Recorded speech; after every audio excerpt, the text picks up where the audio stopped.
গল্পের বই পড়ছিলাম, কিন্তু এবার তো আমাকে রান্নাঘরে যেতে হবে। তো আমি সকালবেলা সত্যি সময় পাই না। আমি সেই কারণে সকালের যে ধাক্কাটা সেটা সামলে দিয়ে আমি এখন একটুখানি গল্পের বই নিয়ে বসেছি। তো এটা পড়তে পড়তে মনে হলো যে এখন একটু যদি রান্নাটা সেরে রাখি, ভিডিওটাও করা যাবে। এখন বাড়িটা মোটামুটি ফাঁকা আছে, যে যার মতো কাজে আছে। তো তাই মনে হলো যে যাই, রান্নাটা একটুখানি সেরে নিই, আর ভিডিওটাও তো তৈরি করা যাবে। তো গল্পের বই মানে কোনো উপন্যাস না, আমি একটা মানে বিভিন্ন কবির, বিভিন্ন রাইটারের লেখা ছোট ছোট গল্প পড়ছি।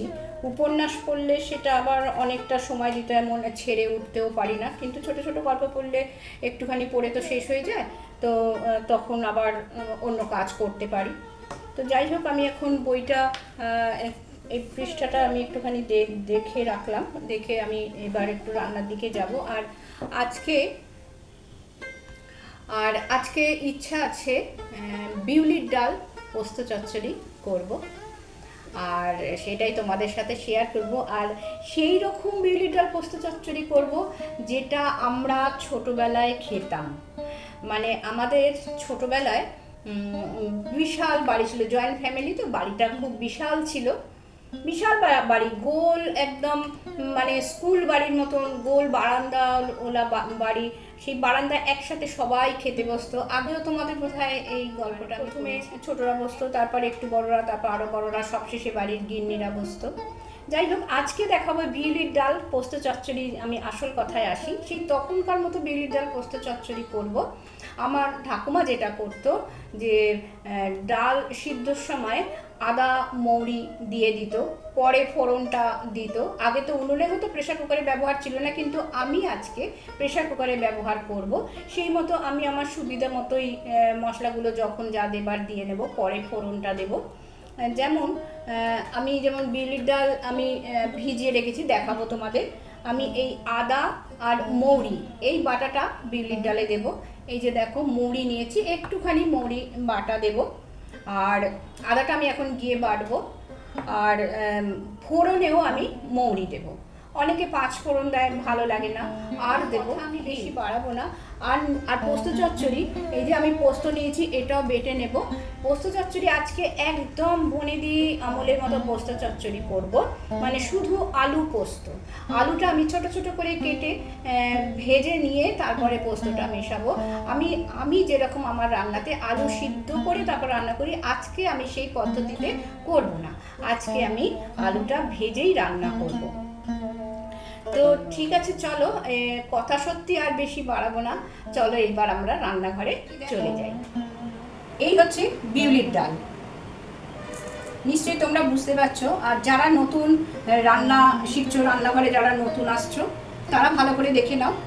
আচ্ছা, আমি আরেকটা কথা বলি, এই বিউলির ডাল কিন্তু ছোট ছোট বিউলির ডাল, এখন এরকম ছোট ছোট বিউলির ডাল পাওয়া যায়।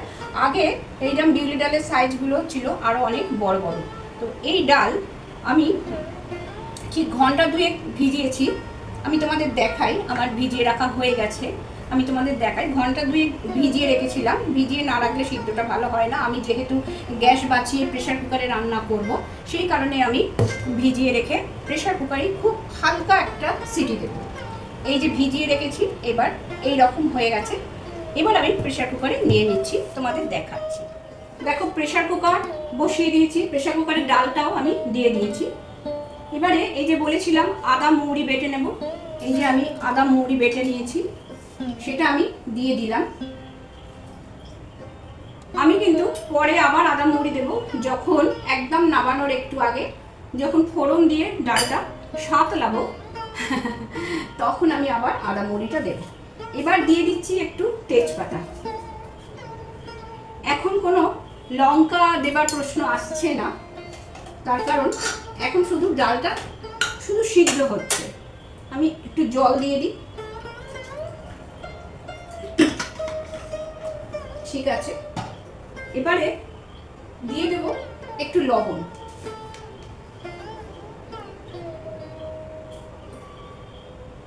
হাফ চা চামচ লবণ, আর একটু বেশি লবণ দিয়ে দিলাম। আর দিয়ে দেব ঘি। যে কোনো ডাল প্রেসার কুকারে সিদ্ধর সময় একটু তেল অথবা ঘি দিলে ডালটা ভালো সিদ্ধ হয়। ঘিটা এখন একটু কম দিলাম, পরে যখন নামাবো, যখন আদা মৌরি বাটাটা আবার দেব, তখন আমি আবার ঘিটা দেব। এখন এইরকম একটু সিদ্ধ হয়ে থাকলো।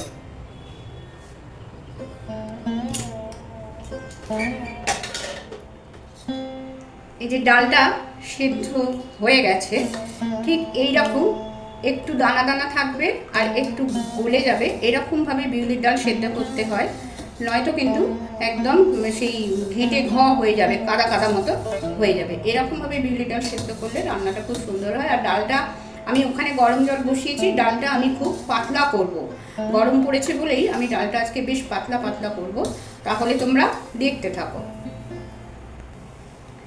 এই যে গরম জল বসিয়েছি, এটা এবার ডালটার মধ্যে ঢেলে দেবো। দিয়ে দিলাম আরও একটু। আমি রান্নাটা সর্ষের তেলে করছি, যদি কেউ মনে করো রিফাইন্ড অয়েলে রান্না করতে পারো, তবে সর্ষের তেলে রান্না খাওয়া কিন্তু ভীষণভাবে হেলদি। তেলটা গরম হয়ে গেছে, আমি এইবারে ফোড়ন দেব শুকনো লঙ্কা প্রথমে, তারপরে তেজপাতা, তারপরে এই যে মৌরি ফোড়ন। শুকনো লঙ্কাটার খুব সুগন্ধ বার হলে তখন তেজপাতা আর মৌরি ফোড়নটা দিতে হবে। এবার দিয়ে দিলাম একটু হিং, এবার একটু আদা বাটা দিয়ে দিলাম, দিয়ে দিলাম একটু মৌরি বাটা, মৌরি গুঁড়ো। এবারে ডালটা দিয়ে দিলাম।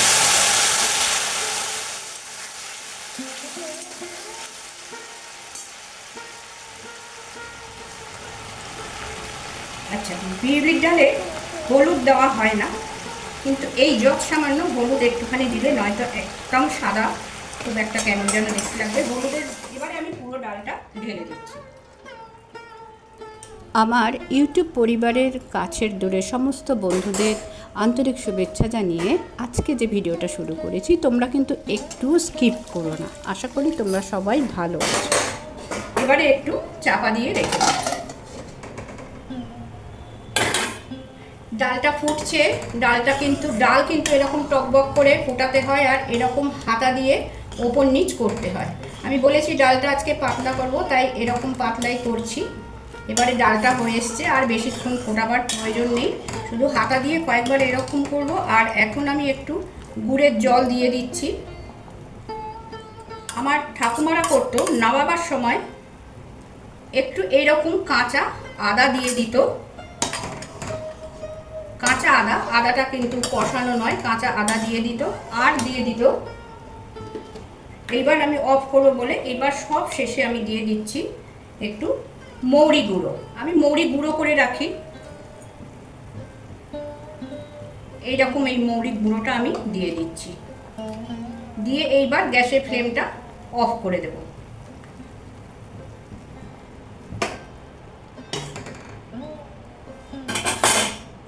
এবার দিয়ে দেব একটু ঘি। বিউলির ডালে ঘি না দিলে তো জমবেই না ভালো। আমি একটা ছোট্ট চামচ নিয়েছি, এই চামচের 2 চামচ হচ্ছে 1 চা চামচ, আমি সেই রকমই দিয়ে দিলাম। দিয়ে এবার কিছুক্ষণ একটু চাপা দিয়ে রেখে দিচ্ছি স্ট্যান্ডিং টাইমে।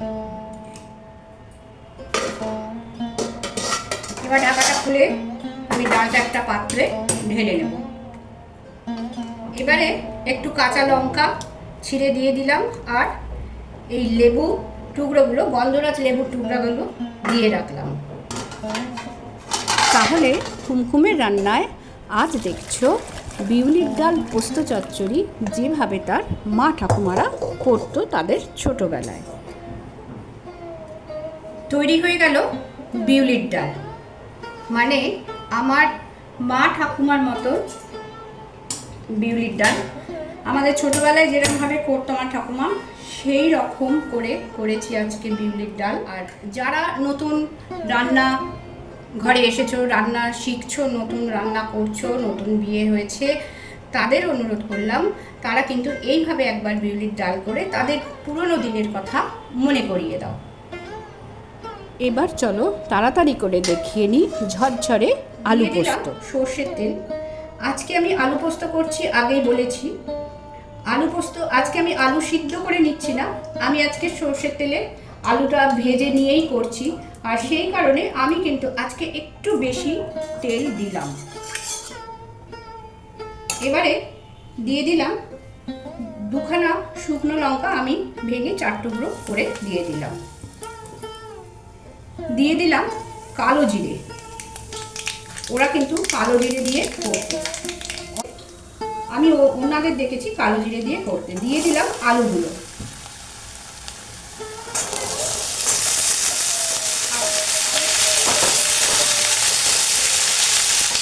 এবার আলুগুলো আমি ভালো করে ভেজে নিয়ে তারপরে ফিরে আসছি। ততক্ষণ আমি ক্যামেরাটা কিন্তু অফ করছি। আলুগুলো মোটামুটি একটু ভাজা করে নিয়ে আমি ফিরে এসেছি। এবারে আমি এখন একটু লবণ দিচ্ছি, আমি কিন্তু লবণ আগে দিইনি, তখন তাহলে আলু ভালো করে ভাজা যেত না। আর পোস্তর মধ্যে একটু লবণ দিয়ে আমি বেটেছি, তাই আমি লবণটা একটু কম দিলাম আপাতত। এবার সামান্য জল দিয়ে আমি মিনিট 2 চাপা দিয়ে রেখে দেবো, তারপর ঢাকাটা খুলে দেখব কতটা কীরকম নরম হয়েছে আলু, তারপরে আমি পোস্ত বাটাটা মিশাবো।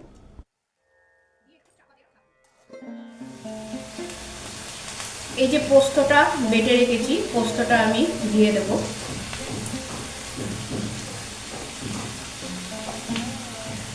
পোস্ত দিয়ে বেশি ঘাটাঘাটি করা যাবে না, পোস্ত দিয়ে বেশি ঘাটতেও নেই, তাহলে তরকারিটা নষ্ট হয়ে যায়। দিয়ে দিলাম একটু গুড়ের জল।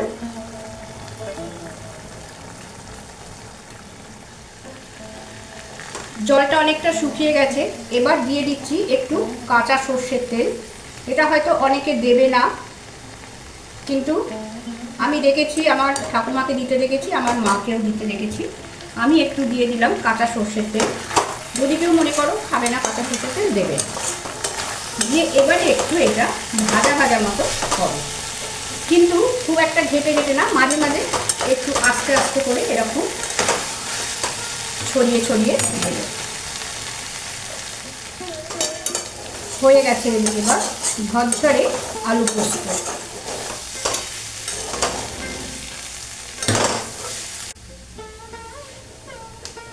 আর এই দুখানা কাঁচা লঙ্কা ভিতরে দিয়ে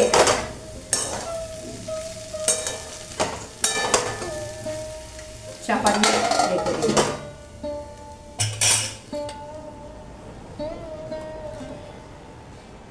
তাহলে দুটো রান্নাই তৈরি হয়ে গেল। মা ঠাকুমা যেভাবে করতো বিউলির ডাল পোস্ত চচ্চড়ি। আজকের রেসিপি দোকানা আশা করি তোমাদের খুব ভালো লাগবে, আর ভালো লাগলে অতি অবশ্যই আমাকে কমেন্ট করে জানাবে, আর বাড়িতে এইভাবে একবার তৈরি করে দেখো। যেসব বন্ধুরা এতক্ষণ আমার ভিডিওর সাথে ছিলে তাদের জানাই অসংখ্য ধন্যবাদ। আজকের ভিডিওটা এর থেকে বেশি ছোট আর করতে পারলাম না। ভিডিওটা আজ এখানেই এইবার শেষ করব। পরের দিন চলে আসছি আবার নতুন কোনো ভিডিও নিয়ে। সবাই ভালো থেকো, সুস্থ থেকো, আনন্দে থেকো। ধন্যবাদ।